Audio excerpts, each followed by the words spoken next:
Bonjour tout le monde, c'est Maud, on se retrouve pour une nouvelle vidéo et aujourd'hui on va faire ensemble le tag de Noël créé par Piketty Bookin et Laura's Reading.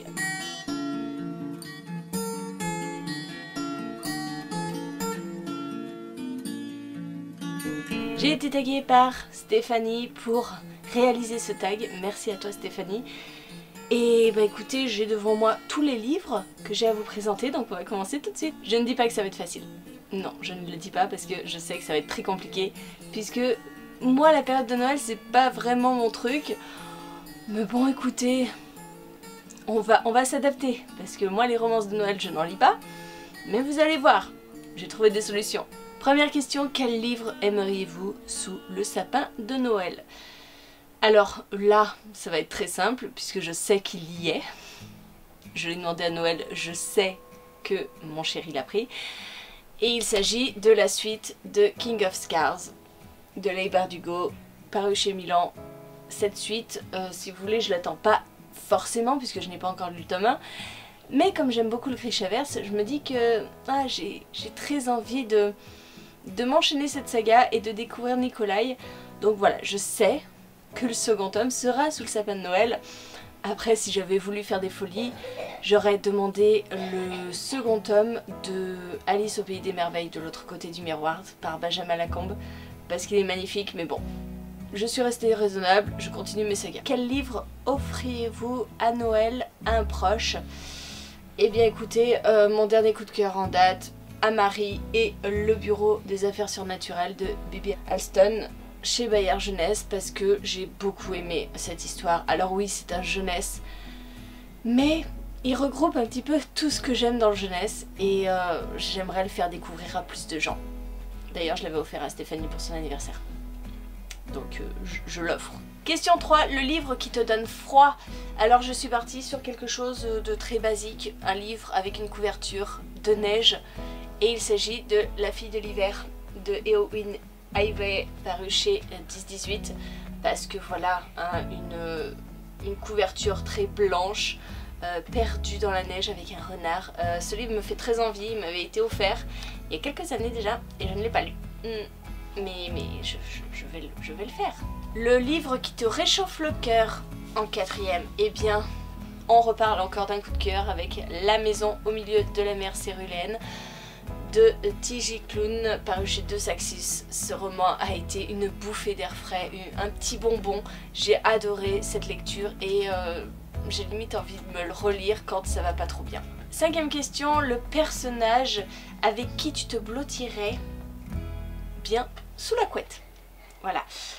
Donc si je vous montre ça, vous allez vous dire mais pourquoi Grisha? Parce que le Darkling. Voilà, moi j'ai toujours eu un beau crush sur le Darkling. J'aimais beaucoup ce personnage très ambivalent dans les sentiments, dans cette noirceur, etc. Déjà dans les livres. Et puis bon, la série, Ben Barnes quoi. Ben Barnes. Moi je me blottis sous la couette, pas de soucis. Question 6, les personnages que tu inviterais bien à Noël au jour de l'an. Et j'ai choisi les Pans.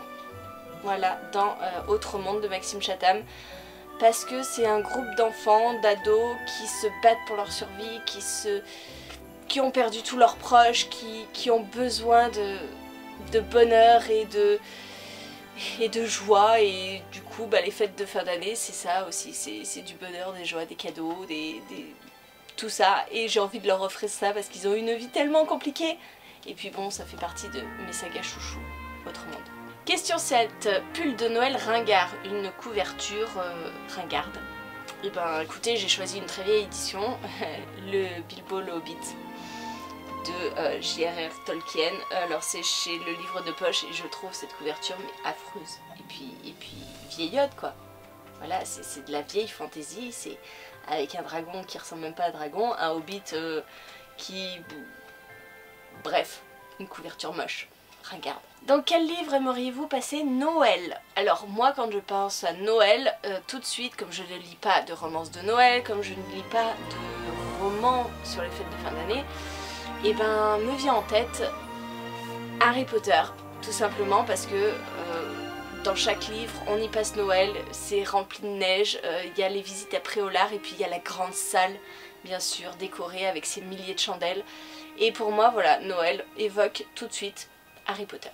9. Quel livre de Noël aimerais-tu voir adapté en film ou en série télé? Alors comme je vous l'ai dit, je ne lis pas de livres de Noël, je n'aime pas ça, je n'aime pas les téléfilms de Noël, je trouve ça insupportable.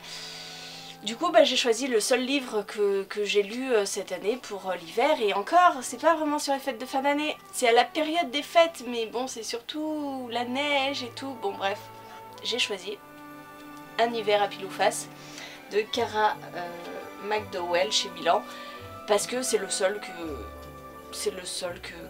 je connais. Et puis je pense que ça s'adapterait super bien en film de Noël. Hein. Clairement, une jeune femme qui n'arrive pas à choisir dans sa vie, qui se dédouble son avenir. Un où elle va à New York passer les fêtes de fin d'année, et un où elle va dans un chalet en plein milieu de la montagne avec son meilleur ami qui est aussi le garçon qu'elle aime. Bref, voilà, je pense que ça ce serait très visuel, parfait pour un film de Noël. Un livre qui te fait retourner en enfance.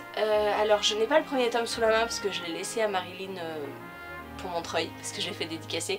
Donc je prends le second tome avec La bataille du triple buse de Gilles Abier, paru chez Poulpe Fiction, parce que cette saga, c'est un condensé de bonne humeur, c'est un condensé d'aventure, et clairement, je retrouve mon âme d'enfant en lisant ça, parce qu'on suit une bande de gamins, les coquins, et qui font pas mal de bêtises, il faut bien l'avouer, mais qui aussi surmontent pas mal d'épreuves, loin de leurs parents, etc.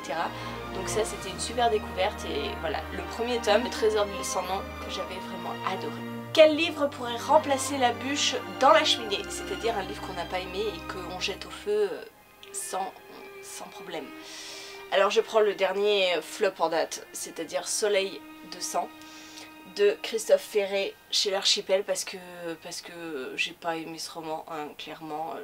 J'ai trouvé toutes les pistes tarabiscotées, j'ai trouvé qu'on essayait de nous balader et que ça partait un peu dans tous les sens. C'est dommage, parce qu'un thriller ça doit être haletant. Alors oui, les chapitres sont hyper courts, c'était génial, mais la conclusion finalement ne m'a pas convaincue. Et enfin, pour décorer le sapin, le plus beau livre de ta bibliothèque. Alors, j'aime, comme tous les amoureux des livres, j'aime les beaux livres, et il a fallu faire un choix. J'ai choisi Les Larmes Rouges de Georgia Caldera, donc ça c'est le premier tome. C'est paru aux éditions du Chat Noir qui avait fait cette magnifique édition, mais elle est splendide, voilà. Alors j'ai les 3 tomes, ils sont aussi beaux les uns que les autres. La couverture est toute douce. À l'intérieur c'est illustré par Georgia Caldera, mais ce sont des dessins de Georgia Caldera, et j'adore cette édition, vraiment, je l'aime d'amour, donc je suis très contente de l'avoir dans ma bibliothèque, et il fait partie des plus beaux livres que j'ai dans ma bibliothèque, avec les 2 autres d'ailleurs. Voilà, écoutez, c'en est tout pour cette vidéo.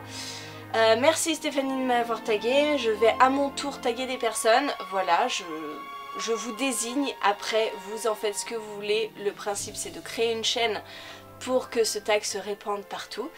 Je vais taguer, je crois qu'Azaniel a déjà été taguée, donc Émilie du compte de Plume et d'encre, je te tag, même si je crois que Marion entre les lignes t'a déjà tagué, mais bon, je crois pas que tu l'aies fait, donc je t'attends. Je vais taguer Manon de Vibration Littéraire, même si en ce moment avec son déménagement je pense qu'elle n'a pas la tête à faire un tag, mais bon, on ne sait jamais. Et je vais taguer Virginie de la chaîne Totalie Brune. Je suis pas sûre qu'elle lise beaucoup de romances de Noël, ce genre de choses, mais bon, justement, écoutez, ça va être l'occasion.